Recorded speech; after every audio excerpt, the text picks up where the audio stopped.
Bismillahirrahmanirrahim. Assalamualaikum warahmatullahi wabarakatuh. Alhamdulillahilladzi arsala rasulahu bil huda wa dinil haq liyudhhirahu 'alad dini kullihi wa kafaa billahi syahida. Wa asyhadu an la ilaha illallah wahdahu la syarikalah iqraran bihi wa tauhida. Wa asyhadu anna Muhammadan abduhu wa rasuluhu.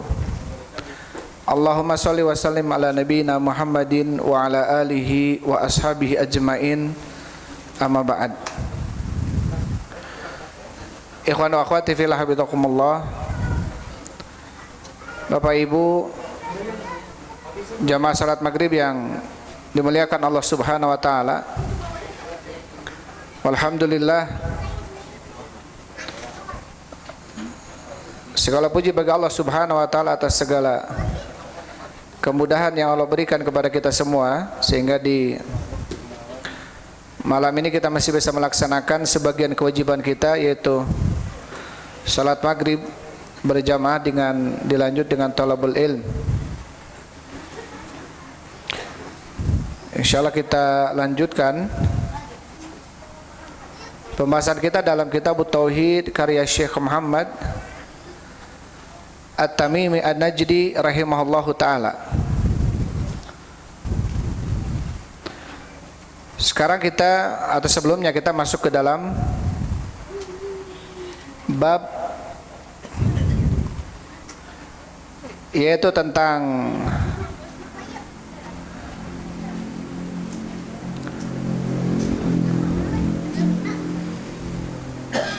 babu ma jaa fi kasratil halif, ya.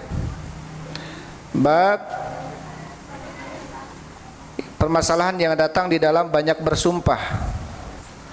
Ini sudah kita bahas, ya, tentang ternyata kita banyak bersumpah, terlebih bersumpah di dalam melegalkan yang halal atau yang haram, menghalalkan yang haram atau melegalkan yang tidak legal.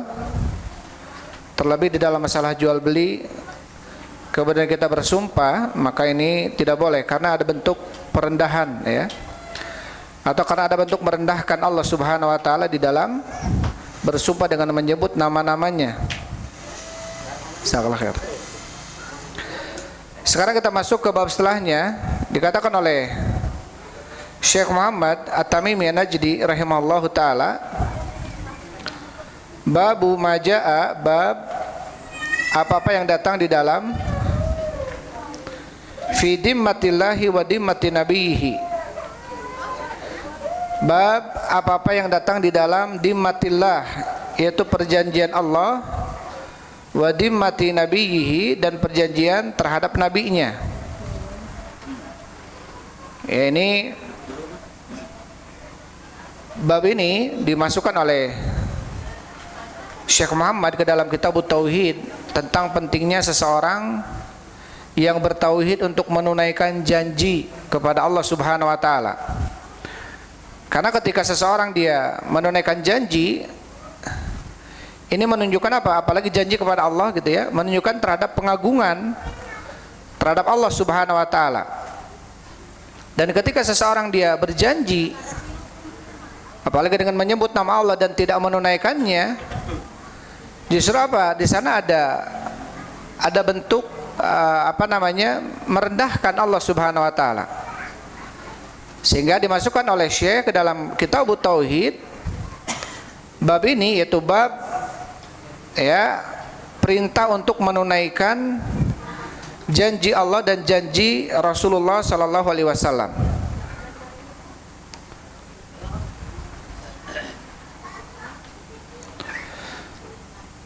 Taib. Setelah kemudian membawakan bab, Syekh rahimahullahu ta'ala membawakan ayat dalam surat An-Nahl.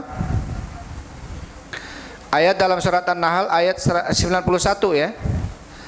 A'udzubillahi minasyaitonir rajim.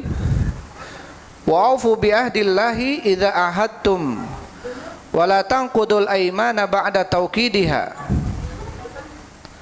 Wa aufu, dan tunaikanlah, penuhilah oleh kalian bi'ahdillahi terhadap janji Allah, perjanjian dengan Allah, idza ahadtum apabila kalian berjanji, wala tanqudul aimana ba'da tauqidiha, dan janganlah kalian membatalkan sumpah-sumpah atau janji-janji ba'da tauqidiha setelah kalian menguatkannya.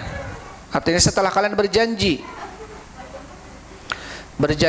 demi Allah saya akan begini, atau bentuk-bentuk janji terhadap Allah seperti bernazar gitu ya, seperti bersumpah saya akan begini, berjanji saya akan begini, demi Allah saya akan begitu, kalau anak saya sembuh dari sakitnya saya akan sedekah begini, dan sebagainya.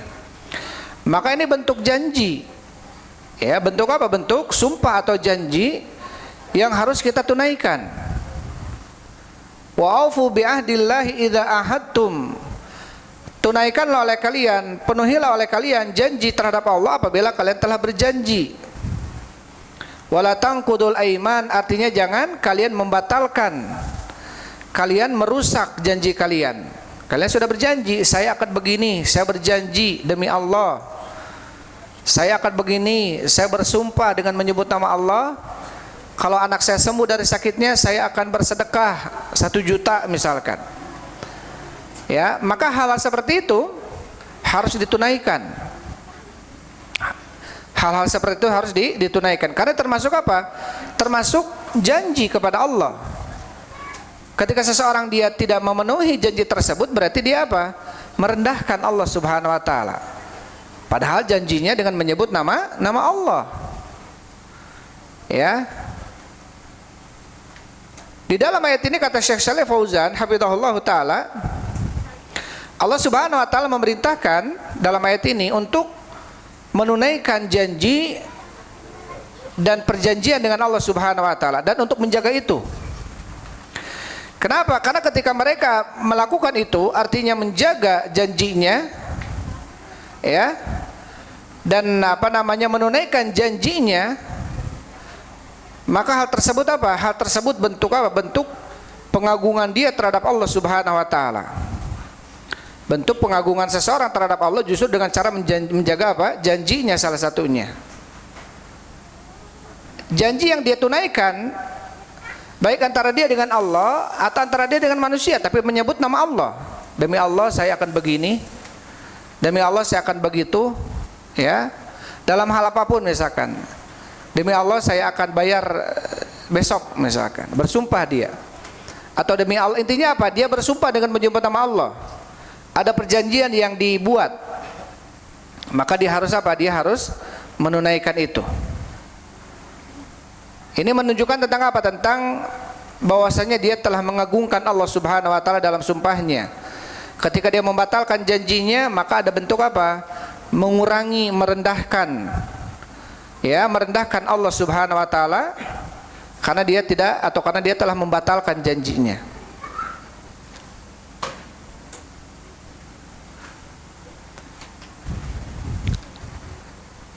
Taib. Kemudian setelah membawakan ayat, Syekh rahimahullahu taala membawakan sebuah hadis an Buraidah radhiyallahu anhu, dari Buraidah semoga Allah meridainya. Qala berkata, kana Rasulullah sallallahu alaihi wasallam, terbukti Rasul sallallahu alaihi wasallam idza ammara amiran, apabila beliau memerintahkan seorang pemimpin, ala jaisin, di atas sebuah kelompok perang, jais, aw sariyatin, atau di atas sebuah kelompok utusan perang, para tentara gitu ya. Ausahu bitaqwallah, maka Rasul sallallahu alaihi wasallam memberikan wasiat kepadanya untuk bertakwa kepada Allah Subhanahu wa taala. Jadi ketika Rasul sallallahu alaihi wasallam memerintahkan kelompok perangnya, maka Rasul akan memberikan wasiat kepada para pemimpinnya, itu pemimpin jihadnya. Yang pertama apa? Bitaqwallah, untuk bertakwa kepada Allah Subhanahu wa taala. Wa man ma'ahu minal muslimina khairan, dan mewasiatkan kepada pemimpin tersebut ya terhadap orang-orang muslim dengan kebaikan, untuk menjaga pasukannya, untuk menjaga barisan kaum muslimin dengan baik. Faqala, maka Rasul mengatakan, ugzu bismillah, seranglah oleh kalian dengan menyebut nama Allah, fi sabilillahi, di jalan Allah. Qatilu man kafar billah, perangilah oleh kalian orang-orang yang kufur kepada Allah. Ugzu, seranglah. Wala tagullu, janganlah kalian berbuat gulul. Gulul ini berbuat khianat di dalam masalah harta rampasan perang. Artinya kita tidak boleh mengambil harta rampasan perang kecuali setelah harta rampasan perang itu dikumpulkan di pemimpin, baru kemudian dibagikan. Ya, baru kemudian dibagikan. Wala takdiru, dan janganlah kalian berbuat mughadarah, ya, artinya menipu. Wala tumatsilu, dan janganlah kalian berbuat al-mithal. Mithal ini mutilasi. Maka di dalam Islam tidak boleh seseorang apa? Seseorang untuk membunuh bahkan musyrik sekalipun, bahkan orang kafir sekalipun, dengan cara apa? Dengan cara mutilasi. Ya, dengan cara apa? Dengan cara mutilasi. Dipotong tangannya, dipotong kakinya misalkan, ya. Tidak boleh. Tetap ketika membunuh maka fa'ahsinul qitlah. Bunuhlah dengan cara yang baik. Pedang pun kita harus diberikan apa? Dijadikan pedang yang tajam. Jangan mentang-mentang kita mau bunuh musuh, pedangnya antep misalkan. Nah, tidak boleh. Atau pedangnya biarin mintul misalkan, nggak boleh. Justru kalau bisa setajam mungkin. Tetap apa? Kita harus beretika, beradab di dalam membunuh. Ya, salah satunya apa? La tumatsilu. Tidak boleh apa? Dengan cara apa? Dengan cara memutilasi, yaitu menyincang. Di sini wala takdiru, tidak boleh menipu. Artinya apa? Menipu ketika kita mengadakan perjanjian dengan musuh. Ya, mengadakan perjanjian dengan musuh tidak boleh menipu. Kalau perjanjian itu sudah dibuat, maka harus ditunaikan. Maka harus ditunaikan. Nanti akan dijelaskan di bawahnya hadis lagi. Wala tumatsilu, janganlah kalian memutilasi, menyincang. Wala taqtulu walidan, janganlah kalian membunuh anak kecil. Nah, dalam Islam tidak boleh membunuh anak kecil, ya. Dilarang. Membunuh anak kecil, membunuh perempuan. Ini dilarang.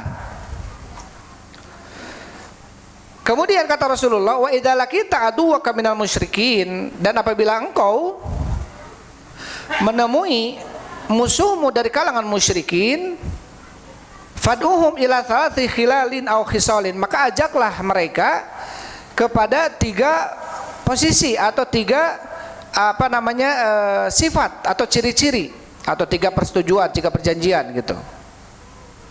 Jadi sebelum diperangi berikanlah 3 perjanjian kepada mereka. Fa ayyutuhunna ma'ajabuka faqbal minhum, maka dari 3 itu yang mereka terima, maka terimalah dari mereka. Wa kufa anhum, dan jagalah diri kalian dari mereka. Artinya jaga pedang kalian, tidak boleh memerangi mereka kalau salah satu dari 3-nya mereka terima. Tsumma ud'uhum ilal Islam, kemudian ajaklah mereka masuk ke dalam Islam. Fa'in ajabuka taib.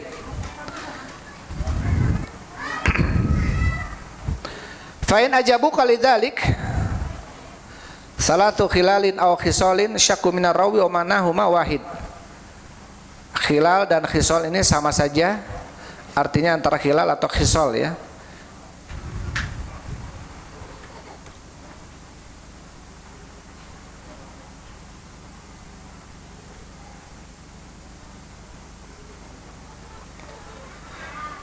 Taib. Kemudian setelah itu kata Rasul sallallahu alaihi wasallam, "Tsumaduhum ilal Islam", kemudian ajaklah mereka ke dalam Islam. Fa'in ajabuka, maka apabila mereka menerimamu, menerima ajakanmu gitu ya, faqbal minhum, maka terimalah dari mereka. Tsumaduhum ila tahawuli min darihim ila daril muhajirin, kemudian ajaklah mereka agar pindah dari negeri mereka ke negeri-negeri muhajirin, negeri-negeri muslimin. Jadi yang pertama, ajak dulu mereka kepada Islam. Sebelum diperangi, ajak dulu mereka kepada Islam. Kalau mereka sudah mau masuk Islam, maka ajak mereka untuk pindah dari negerinya yang kafir, yang musyrik. Wa akhbirhum, dan kabarkan kepada mereka, annahum in fa'alu dzalika, sesungguhnya mereka kalau mengerjakan itu, artinya pindah dari negeri musyriknya ke negeri kafirnya. Apa kata Rasulullah? Falahum ma'lil muhajirin wa alaihim ma'alal muhajirin. Maka bagi mereka apa-apa yang menjadi hak bagi orang muhajirin, dan bagi mereka apa-apa yang menjadi kewajiban. Jadi mereka seperti muhajirin, kaum muslimin, para sahabat. Mereka harus menerima hak dan kewajibannya. Artinya dijaga hartanya, tidak boleh dizalimi, diberikan bagian hak-haknya seperti kalau ada ghanimah, harta rampasan perang, atau fai, ya, harta rampasan yang tidak melalui perang, maka mereka harus dapat. Fa'in abau, tetapi apabila mereka menolak, artinya tidak mau pindah, tetap mereka masuk Islam tapi nggak mau pindah, ya. Fa'akhbirhum annahum yakununa ka'arabil muslimin, maka kabarkanlah bahwasanya mereka seperti arabil muslimin, muslimin yang di Arab, di pedalaman. Artinya mereka seperti orang muslim yang ada di pedalaman, orang muslim badui gitu, yang tidak akan mendapatkan apa? Ghanimah. Wala yakunu lahum fil ghanimati wal fai'i syai'un, dan mereka tidak akan mendapatkan ghanimah dan juga tidak akan mendapatkan fai. Fai ini harta rampasan milik orang kafir yang tidak melalui cara peperangan. Mereka udah nyerah duluan gitu ya. Seperti Bani Nadir. Ya, mereka nyerah. Setelah dikepung oleh Rasulullah, mereka akhirnya angkat tangan, pindah, dan hartanya diambil. Maka menjadi fai namanya. Kalau ghanimah itu harta rampasan yang didapatkan melalui peperangan. Kemudian illa an yujahidu mal muslimin, kecuali mereka berjihad bersama muslim. Jadi walaupun mereka berada di arabil muslimin, di pedalaman muslim, di pedalaman gitu ya, tidak gabung dengan Rasulullah, tapi mereka muslim, tapi kemudian mereka ikut jihad bersama Rasulullah, bersama kaum muslimin, maka mereka pun dapat ghanimah, ada bagiannya. Fa inhum abau, maka apabila mereka pun tetap menolak, fas'alhumul jizyah, maka mintalah dari mereka jizyah, pajaknya, upeti. Fa inhum ajabuka faqbal minhum wa kafa anhum, apabila mereka membayar jizyah, ngasih pajak, ngasih denda, ngasih jizyah, maka terimalah itu dari mereka dan jagalah dirimu dari mereka. Artinya tidak boleh diperangi. Fa'inhum abau fasta'in billahi wa qatilhum. Tapi kalau mereka tetap juga nggak mau bayar jizyah, maka apa? Maka perangilah mereka dan mintalah tolong kepada Allah Subhanahu wa taala. Ya, perangilah mereka dan minta tolong kepada Allah Subhanahu wa taala. Ini kalau orang musyrikin. Kemudian wa idza hasarta ahla hisn, apabila kau mengepung ahla hisni. Ahla hisni ini adalah orang-orang yang berada pada sebuah kawasan keamanan, artinya perjanjian yang dilindungi gitu ya, seperti orang-orang Yahudi, Nasrani. Mereka termasuk apa? Ahlul kitab gitu ya. Maka mereka yang pertama ajak ke dalam Islam. Ketika mereka tidak mau ke dalam Islam, maka kemudian mereka bayar jizyah. Ketika tidak mau jizyah, maka perangi. Beda dengan musyrik. Ya, beda dengan musyrik. Tadi urutannya yang tadi kita sampaikan. Tapi ahlul kitab adalah, maka disebut dengan ahlul zimmah, apalagi yang ada perjanjian. Wa idza hasarta ahla hisn, apabila kamu mengepung ahla hisn, yaitu orang-orang yang mendapatkan perlindungan karena sebuah perjanjian. Misalkan terjadi dulu zaman Rasulullah ketika di Madinah, Bani Nadir. Kemudian ada beberapa orang-orang Yahudi yang mereka sudah mengadakan perjanjian damai dengan Rasulullah, tidak akan berperang. Tapi ketika perang Ahzab, ketika orang-orang musyrikin datang dari Mekah 6.000 jumlahnya, kemudian ada di antara mereka yang membatalkan perjanjian dengan Rasulullah, gabung dengan orang musyrikin, mengepung Rasul di Madinah. Ya, salah satunya Bani Nadir. Sampai kemudian Allah turunkan surat Al-Hasr ya. Salah satunya Bani Nadir. Maka kemudian diperangi oleh Rasulullah. Setelah selesai perang Ahzab, maka kemudian Rasul memerangi Ahlul Kitab, yaitu Bani Nadir, selama beberapa hari gitu ya. Mereka tak dikurung oleh Rasulullah, nggak bisa keluar dari bentengnya, itu sekitar 40 harian lebih atau puluhan hari lah ya. Tapi kemudian mereka menyerahkan diri. Mereka menyerahkan diri dan suruh meninggalkan seluruh kekayaan dan bangunan itu, dan mereka pergi. Mereka nggak dibunuh. Karena mereka apa? Menyerah. Fa'araduka antaja'ala lahum dhimmatallahi wa dhimmati nabihi. Apabila kamu mengepung ahla hisan, orang yang ada di benteng dan dia mendapatkan perlindungan, tadinya ada perjanjian gitu ya. Fa'araduka antaja'ala lahum dhimmatallahi wa dhimmati nabihi, dan mereka menginginkan kepadamu untuk menjadikan antara kamu ya, untuk menjadikan agar bagi mereka dhimmatallah, perjanjian Allah dan perjanjian nabinya. Fala taj'al lahum dhimmatallah wa dhimmati nabihi, maka janganlah kamu buatkan bagi mereka perjanjian Allah dan perjanjian nabinya. Walakin ij'al, akan tetapi jadikanlah lahum bagi mereka dhimmataka wa dhimmata ashabika, perjanjian denganmu dan perjanjian dengan sahabat-sahabatmu. Fa'innakum an tuhfiru dhimmamakum wa dhimmata ashabikum ahwan min an tuhfiru dhimmatallah wa dhimmati nabihi. Karena ketika mereka ketika kalian atau mereka membatalkan perjanjian-perjanjian kalian dan perjanjian-perjanjian sahabat-sahabat kalian, itu lebih ringan dibanding mereka membatalkan perjanjian Allah dan perjanjian nabinya.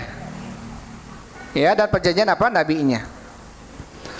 Jadi ketika membuat perjanjian, maka sebaiknya perjanjian itu adalah perjanjian antara kita saja. Kalau kemudian dikhawatirkan mereka akan mengingkari janji itu.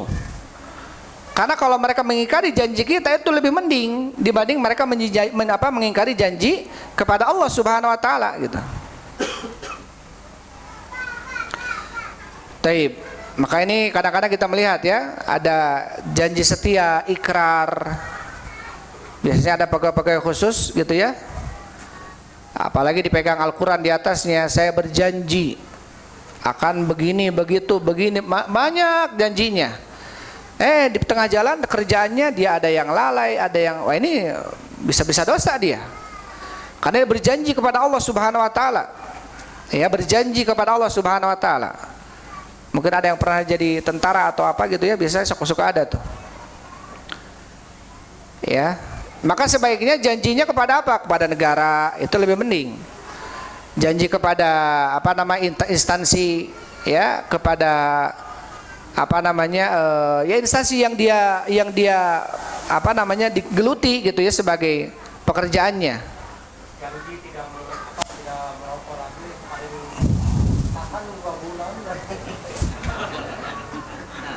Janjina ka istri ka urang. Wah, tak tong sampai demi Allah nya kade. Kade, kedah kuat bismillah ya.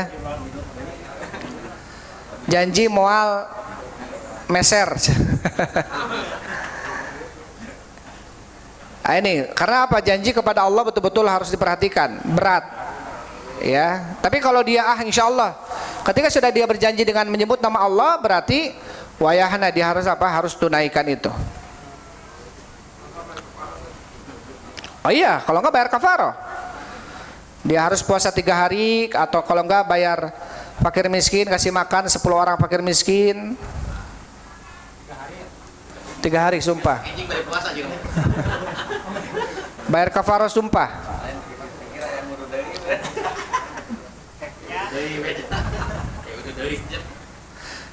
Taib. Kemudian wa idza hasarta ahla hisni fa'araduka an tunzilahum ala hukmillah, apabila kamu mengepung sama ya ala hisn, apabila kamu mengepung ataupun ya sama mengepung, mendapati orang-orang musuhmu dari kalangan al hisn,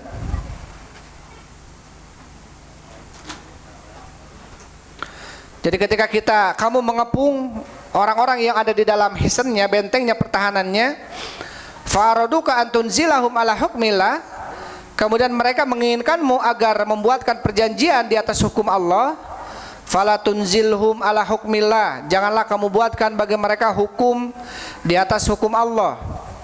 Walakin anzilhum ala hukmika, tetapi buatkanlah bagi mereka di atas hukummu. Kenapa? Fa innaka la tadri, karena sesungguhnya kamu tidak tahu, atusibu hukmallahi fihim amla, apakah orang tersebut akan menunaikan hukum Allah di dalamnya ataukah tidak gitu. Dikhawatirkan dia justru malah bersumpah. Iya, banyak orang-orang zaman Rasul sallallahu alaihi wasallam dikhawatirkan termasuk orang-orang munafik. Kata orang munafik, idza ja'akal munafiquna qalu nashhadu innaka la rasulullah. Kata Allah Subhanahu wa taala, ketika datang kepadamu orang munafik, mereka mengatakan nashhadu innaka. Inna di sini harfu taukid, artinya mereka bersumpah, demi Allah saya bersaksi bahwasanya engkau adalah utusan Allah. Wallahu ya'lamu innaka la rasuluh, sesungguhnya Allah tahu betul-betul engkau adalah utusannya. Wallahu yashhadu innal munafiqina lakadzibun, dan Allah bersaksi sesungguhnya orang-orang munafik itu berdusta. Jadi mereka dikhawatirkan dijadikan alat sumpah itu, perjanjian itu agar membuat mereka selamat gitu, agar membuat mereka kemudian bisa membatalkan itu dan bisa selamat dari orang-orang muslimin gitu. Justru di dalam hal ini kita dikhawatirkan akhirnya kemudian membuat hukum Allah ataupun sumpah dengan menyebut nama Allah ini rendah di mata mereka. Ini karena ada kaitan dengan tentang tidak boleh seseorang dia berbanyak bersumpah ya untuk melegalkan sesuatu. Tidak bermudah-mudah. Karena konsekuensinya berat gitu ya. Karena konsekuensinya berat.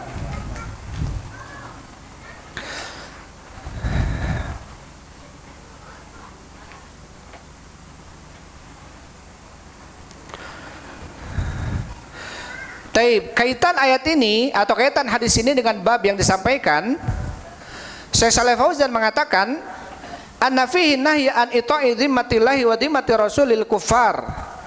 Di dalam hadis ini ada larangan untuk memberikan perjanjian Allah dan perjanjian Rasulnya kepada orang-orang kafir. Kenapa dilarang? Khasyata adamil wafa'i bidzalik, dikhawatirkan mereka tidak menunaikan itu. Fatakunul jarimatu adimatan, maka dosanya akan lebih gede mereka. Ya, sudah membatalkan perjanjian yang di dalamnya ada nama Allah, perjanjian dengan Allah. Ya. Yang kedua, mereka membatalkan itu. Karena ketika mereka membatalkan sebuah perjanjian, hanya perjanjian antara kamu dengan mereka, ini masih mending dibanding mereka membatalkan perjanjiannya dengan Allah Subhanahu wa taala, karena dosanya lebih besar. Ya, wa yakunu dzalika hadman li ahdillah wa naqsad fit tauhid. Dan hal itu tentunya bentuk pengurangan di dalam masalah tauhid. Ya, maka seseorang yang bertauhid kepada Allah tidak bermudah-mudah dalam bersumpah, tidak mempermainkan sumpah. Ketika dia berjanji, apalagi dengan menyebut nama Allah, harus ditunaikan itu. Karena kalau tidak, harus dibayar kafarah sumpah, puasa 3 hari atau dia memberikan makan kepada 10 orang fakir miskin.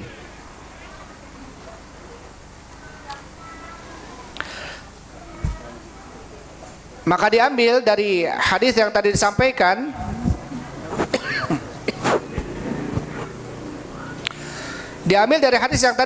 tentang apa? Tentang larangan, ya. Yang pertama tentang apa? Tentang disyariatkannya mengutus utusan di dalam peperangan untuk jihad di jalan Allah Subhanahu wa taala. Pasukan-pasukan gitu ya, mempersiapkan. Yang kedua, wajib memerangi orang-orang kafir musyrikin itu tujuannya adalah li'ila kalimatillah, untuk meninggikan kalimat Allah, ya, wa mahwi atharil kufar, dan menghilangkan bekas-bekas kekafiran, la linailil maliki wa talabid dunya, bukan karena untuk menggapai sebuah kekuasaan atau mencari dunia. Ini niatnya harus betul-betul niatkan kita karena Allah Subhanahu wa taala. Datang seorang sahabat kepada Rasul sallallahu alaihi wasallam mengatakan, "Ya Rasulullah, rajulun yuqatilu hamiyatan wa rajulun yuqatilu syaja'atan, ya, wa rajulun yuqatilu riya'an, ayu dzalika fi sabilillah." Ya Rasulullah, ada seseorang dia berperangnya karena hamiyah, karena fanatik golongan. Dia orang Sunda, gelut jeung orang Jawa, wah karena saya orang Sunda harus bela orang Sunda. Perangan orang Jawa, nggak boleh. Atau dia, wah iya budak Piking gelut jeung budak Dejek, orang budak Piking ya, lawan ngabantuan Piking ngelawan Dejek. Ini jelas-jelas apa? Hamiyah. Berarti apa? Karena fanatik golongan. Kemudian yang kedua adalah rajulun yuqatilu syaja'atan, seseorang berperangnya karena syaja'ah, karena keberanian. Apalagi dia mampu mungkin paling depan. Ya, ketika dia di paling depan, syaitan akan lebih apa? Akan lebih memberikan bisikan-bisikan kepada dia. Wah, saya ini paling depan, pangwanina gitu ya. Akan terus syaitan akan membisiki agar dia apa? Agar dia batal jihadnya. Dan yang ketiga adalah rajulun yuqatilu riya'an, seseorang berperangnya, berjihadnya karena ingin dilihat orang-orang lain. Ya, sebagai pahlawan lah, sebagai apalah gitu ya. Sahabat bertanya, di mana yang tiga ini termasuk di jalan Allah? Kata Rasul, semuanya tidak di jalan Allah. Kata Rasulullah, man qatala litakuna kalimatullahi hiyal ulya fahuwa fi sabilillah. Barang siapa yang berperangnya niatannya untuk menegakkan kalimat Allah yang tinggi, maka itulah fi sabilillah. Itulah di jalan Allah Subhanahu wa taala. Maka jihad melawan kafir itu sebetulnya mudah. Bukan mudah, maksudnya bisa dilakukan. Yang paling sulit itu adalah jihad melawan nafsu kita. Ya, jihad melawan apa? Melawan nafsu. Wajahidhum bihi jihad dan kabirun, jihadilah dengan jihad yang besar. Karena sebelum apa? Melawan orang-orang kafir, otomatis kita melawan diri nafsu kita sendiri. Ya, melumpuhkan hawa nafsu kita, hanya betul-betul pingin mendapatkan ridha Allah Subhanahu wa taala, mengalahkan syahwat kita. Dan jihadnya pun harus berilmu. Tidak sembarang jihad gitu ya. Tidak sembarang jihad. Maka tentunya ada kondisi-kondisi di mana justru talabul ilmi ini lebih wajib dibanding jihad di jalan Allah Subhanahu wa taala. Allah Subhanahu wa ta'ala berfirman dalam surat At-Taubah 122, A'udzubillahi minasyaitonir rajim. Wa makanal mu'minuna liyanfiru kafa. Enggak pantas sebagai orang yang beriman untuk pergi berjihad seluruhnya. Jadi kalau ada seruan jihad, enggak boleh nih orang Pasir Salam laki-laki semuanya yang sehat-sehat, yang segar-segar ini semuanya jihad. Anak kecil ditinggalkan di rumahnya, kakek-kakek ditinggalkan, orang yang cacat misalkan ditinggalkan, perempuan ditinggalkan, yang sehat semuanya pergi misalkan. Falaula nafara min kulli firqatin minhum ta'ifatun liyatafaqahu fid din. Kalaulah seandainya ada di antara mereka satu orang, satu kelompok yang mencari ilmu agama Allah, kata Allah. Untuk apa? Liundiru qaumahum idza rajau ilaihim. Agar orang-orang yang belajar ilmu agama ini bisa memperingatkan kaumnya ketika mereka kembali ke kampungnya. La'allahum yahdharun, agar mereka takut kepada Allah Subhanahu wa taala. Jadi ada posisi-posisi, ada waktu-waktu di mana talabul ilmi lebih wajib dibanding jihad di jalan Allah Subhanahu wa taala.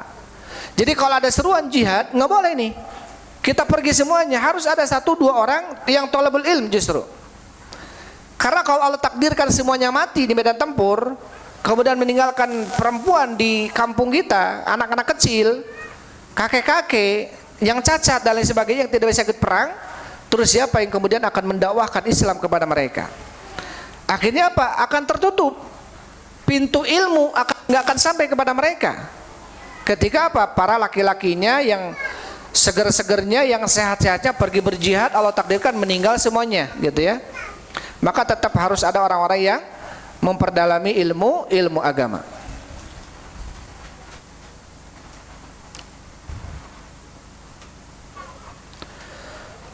Taib. Kemudian di dalam di dalam hadis yang tadi disampaikan, an-nahyu anil ghulul wal khiyanati fil uhud. Larangan untuk berbuat ghulul, khianat dalam rampasan perang, harta rampasan perang. Dan juga khianat di dalam perjanjian.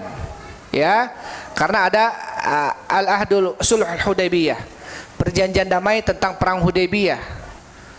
Ya, sekian tahun tidak ada peperangan. Kemudian ketika ada orang muslim yang mengawali, ketika itu perselisihan dengan orang musyrik, maka orang muslimin disalahkan oleh Rasulullah sallallahu alaihi wasallam.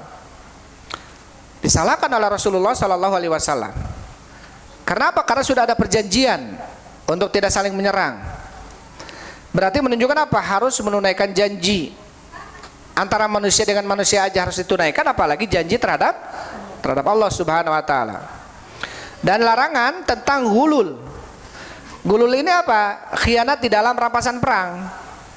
Kita perang, kita masuk ke rumah penduduk, misalkan orang kafir, ternyata rumah penduduk itu banyak hartanya, asup-asupkan misalkan karena tas, ya kita masuk nggak dikumpulkan nih di amir jihadnya, nggak dikumpulkan di pemimpin jihad, kita bawa misalkan, maka harta yang kita bawa ini namanya gulul, ya harta khianat, dan itu dosa. Rasulullah pernah didatangkan kepada beliau ketika dalam sebuah peperangan, para sahabat yang meninggal di medan tempur dibawa, kemudian kata para sahabat, ya Rasul, hada syahid.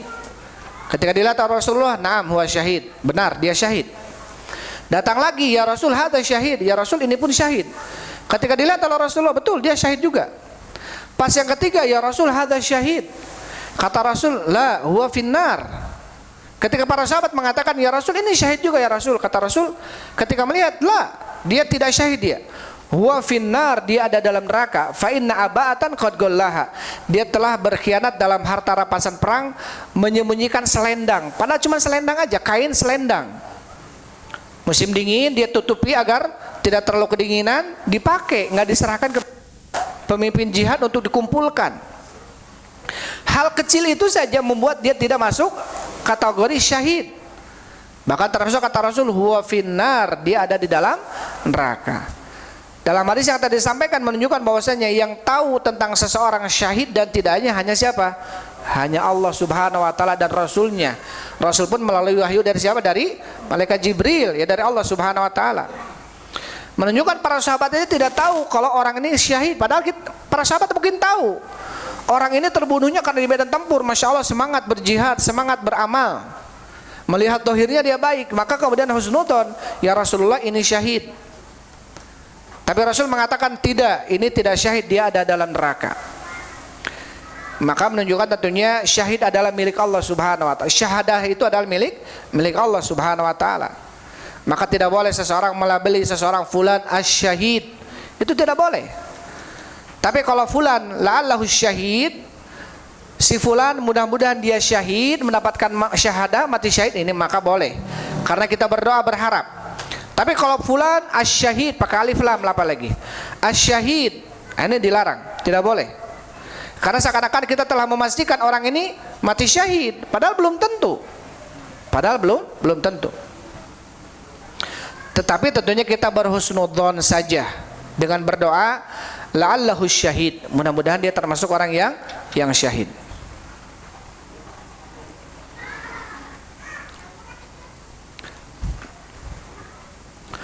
Maka yang kemudian setelahnya dalam hadis ini ada ihtiramu dhimmatillahi wa dhimmati nabihi, memuliakan perjanjian dengan Allah dan Rasulnya. Wal farqu bainahuma wa baina dhimmatil muslimin, dan beda antara keduanya dengan perjanjian terhadap orang-orang muslim. Jadi kita mengadakan perjanjian nih antara kita dengan kita, dibatalkan perjanjian kita, ini masih mending dibanding membatalkan perjanjian antara dia dengan Allah Subhanahu wa taala. Ini lebih berat. Ya, ini lebih berat.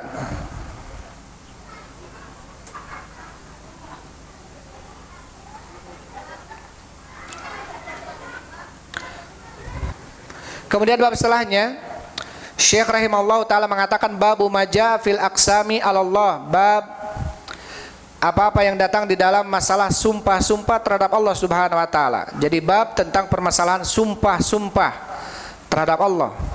Ini perlu diperhatikan ya.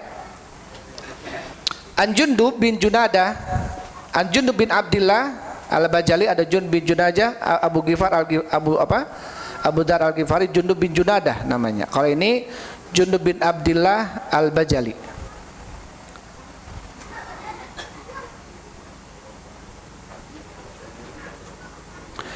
Beliau mengatakan bahwasanya Rasulullah sallallahu alaihi wasallam telah bersabda, Rasul sallallahu alaihi wasallam, qala rajulun, berkata seseorang, wallahi la yaghfirullahu li fulanin, demi Allah, Allah tidak akan mengampuni si fulan, disebutkan namanya. Faqala Allah azza wa jalla, maka Allah berfirman, man dzalladzi yata'ala alayya, siapa tadi yang melakukan yata'ala ini sombong, bersumpah dengan menyebut namaku gitu ya. Man dzalladzi yata'ala alayya allan aghfira li fulan, siapa yang bersumpah atas namaku bahwasanya aku tidak akan mengampuni si fulan, inni qad ghafartu lahu wa ahbattu amalaka, sesungguhnya aku telah mengampuni dia dan membatalkan amalan-amalanmu, rawahu Muslim. Ini perhatikan ya, dengan sumpah hati-hati. Ketika melihat seseorang yang jatuh kepada sebuah kesalahan, sebuah kemaksiatan, sebuah amalan-amalan yang jelek, wah saya mah bener pinarakaeun we. Apalagi dengan sumpah, demi Allah saya mah geus we, misalkan ya, neraka we saya mah gitu. Apalagi dengan kalimat jaminan, sumpah demi Allah saya mah neraka gitu. Nggak boleh seperti itu. Karena apa? Yang patut dan berhak mengatakan dia neraka dan surganya hanya Allah Subhanahu wa taala. Tadi kita katakan ya, bahwasanya sahabat aja nggak tahu dia ini sahabat ini syahid atau tidaknya, berhak surga dan nerakanya ini hanya Allah Subhanahu wa taala. Apalagi kalau kita mengatakan dengan sumpah, demi Allah, Allah tidak akan mengampuni dia. Ya, dalam hadis ini Rasulullah sallallahu alaihi wasallam bersabda bahwasanya ada seseorang mengatakan, wallahi la yaghfirullahu li fulan, demi Allah, Allah tidak akan mengampuni si fulan. Mungkin karena kesal, mungkin karena fulan ini banyak dosanya, banyak maksiatnya, susah diaturnya, enggak nurut-nurut misalkan, atau banyak sekali kemaksiatannya sampai kemudian mengatakan itu gitu ya. Wallahi la yaghfirullahu li fulan, demi Allah, Allah tidak akan mengampuni si fulan. Faqala Allah azza wa jalla, maka Allah azza wa jalla berfirman, man dzalladzi yata'ala alayya alla aghfira li fulan, siapa yang bersumpah atas namaku aku tidak akan mengampuni si fulan. Siapa? Kata Allah, inni qad ghafartu lahu wa ahbattu amalaka, sesungguhnya aku telah mengampuni dia dan aku hancurkan amalan-amalanmu. Rawahu Muslim, hadis ini diriwayatkan oleh Imam Muslim. Ini masih di dalam seputar sumpah ya. Artinya apa? Artinya ketika seseorang dia bersumpah dan membatasi rahmat Allah Subhanahu wa taala terhadap orang lain, maka ini apa? Bentuk menafikan tauhid. Ya, kenapa kemudian kita tidak boleh melaknat seseorang? Allah melaknatmu, semoga Allah melaknat fulan. Ini tidak boleh. Artinya berarti kalau melaknat berarti menghilangkan rahmat Allah dari dia. Ya, semoga Allah tidak memasukkan surga kepada dia, berarti begitu. Semoga Allah memasukkan kamu neraka, berarti seperti itu. Ya. Ini tidak boleh. Ketika ada seorang badui, ketika itu seorang badui, orang pedalaman Arab gitu ya. Kemudian masuk ke masjid dan kencing di masjid. Para sahabat tahu hukum kencing di masjid nggak boleh. Orang badui nggak tahu karena dia nggak tahu ilmunya. Ketika dia kencing di masjid, kemudian ditarik oleh para sahabat agar jangan kencing di masjid dengan tarikan yang paksa. Bahkan ada yang kemudian mencelanya, ada yang marahinya. Kemudian Rasul mengatakan, biarkan dia. Antapkeun we sampai beres kencingna. Kemudian Rasulullah yadu bidanubin min ma, minta air 1 ember. Fahuriqo alaihi, kemudian air itu ke najisnya tadi. Kan dulu masih pasir ya. Jadi dengan cara dituangkan itu berarti najisnya akan ke bawah, hilang dengan air 1 ember. Kemudian apa? Kemudian setelah melihat kondisi Nabi sallallahu alaihi wasallam ketika berdakwah, bagaimana lembutnya, orang Badui ini sampai apa? Sampai meminta kepada Allah. Melihat para sahabat tadi keras, tapi Rasul justru apa? Biarkan dia. Karena dia ini tidak tahu, dia tidak paham ilmunya. Kemudian apa? Kemudian orang Badui ini mengatakan, Allahumma fir'ana wa Muhammadan, ya Allah ampunilah saya dan Muhammad saja. Allahumma arham ana wa Muhammadan, ya Allah sayangilah saya dan Muhammad saja. Wala tarhamna ma'ana ahadan, jangan engkau memberikan rahmatmu kepada kami selain kepada kami ini gitu. Kemudian Rasulullah mengatakan, laqad tahajjarta wasian, kamu sungguh telah membuat sesuatu yang luas itu menjadi sempit. Padahal rahmat Allah itu luas. Tapi orang Baduy ini saking cintanya sama Rasul, saking bagaimana pendidikan Rasul dalam berdakwah, lembutnya, sampai minta kepada Allah agar dimasukkan ke surga hanya dia berdua saja antara dia dengan Rasulullah sallallahu alaihi wasallam. Yang lain jangan gitu. Berarti ketika seseorang dia mengatakan demi Allah dia tidak akan masuk surga, demi Allah dia tidak akan diampuni, berarti apa? Dia telah membuat sesuatu yang luas menjadi sempit, ya? Atau dia telah apa? Telah berani-berani su'ul adab ma'allah, ya, dengan adab yang kurang baik dengan Allah. Siapa dia? Kemudian dia harus mengatakan Allah tidak akan mengampuni. Bisa jadi justru Allah mengampuni dia, bahkan membatalkan amalan-amalan ini, orang ini. Maka tentunya perlu untuk kita senantiasa apa? Mengedepankan husnudzon, ya, berbaik sangka. Jangan sampai kemudian intinya begini, intinya kita tidak boleh memastikan siapapun di antara kaum muslimin dengan surga dan nerakanya. Demi Allah dia pasti surga. Nah, ini juga nggak boleh. Siapapun dia, mau katinggalina wali, mau katinggalina naon sorbana gede gitu ya di atas kepalanya, mau apapun lah pokoknya. Sampai kata Imam Syafi'i rahimallahu taala, idza ra'aita rajula tamshi 'alal ma' wa tatiru fil hawa fala taktar bihi. Ketika kamu melihat ada seseorang bisa berjalan di atas air, bisa terbang di udara, jangan kamu tertipu dengan dia. Hatta ta'ala mutaba'atahu li Rasulillah sallallahu alaihi wasallam. Sampai kamu tahu betul-betul orang ini memang mengikuti Rasul. Ya, ada orang misalkan pakai gamis, pakai imamah, bisa ngapung. Wah, ini tolong dipercaya. Jangan dipercaya. Sampai kita tahu orang ini betul-betul mengikuti Rasulullah. Bisa jadi dia karomah. Bisa jadi karomah, ya. Karena banyak karomatul aulia, ya, banyak orang-orang yang Allah berikan kemuliaan. Dan itu adanya di waktu-waktu yang terdesak. Ketika terjadi perang-perangan dulu, ya. Zaman lawan zaman Tatar, zaman Mongol, itu banyak kisah-kisah. Taib. Hah? Iya. Ketika melawan orang-orang kafir, mungkin zaman-zaman Belanda kita, para orang-orang tua kita dulu mungkin ada karomah-karomah gitu, ya. Intinya kita tidak boleh memastikan seseorang dengan surga dan nerakanya, karena yang bisa memastikan kepastian hanyalah Allah Subhanahu wa ta'ala. Apalagi kalau kita dengan bersumpah, itu tidak boleh. Nyanyawanan, ya. Tapi itu bab itu insya Allah kita lanjutkan di waktu yang akan datang, ya, karena kita belum beres bacaannya. Itu saja, wallahu a'lam bishawab. Alhamdulillah.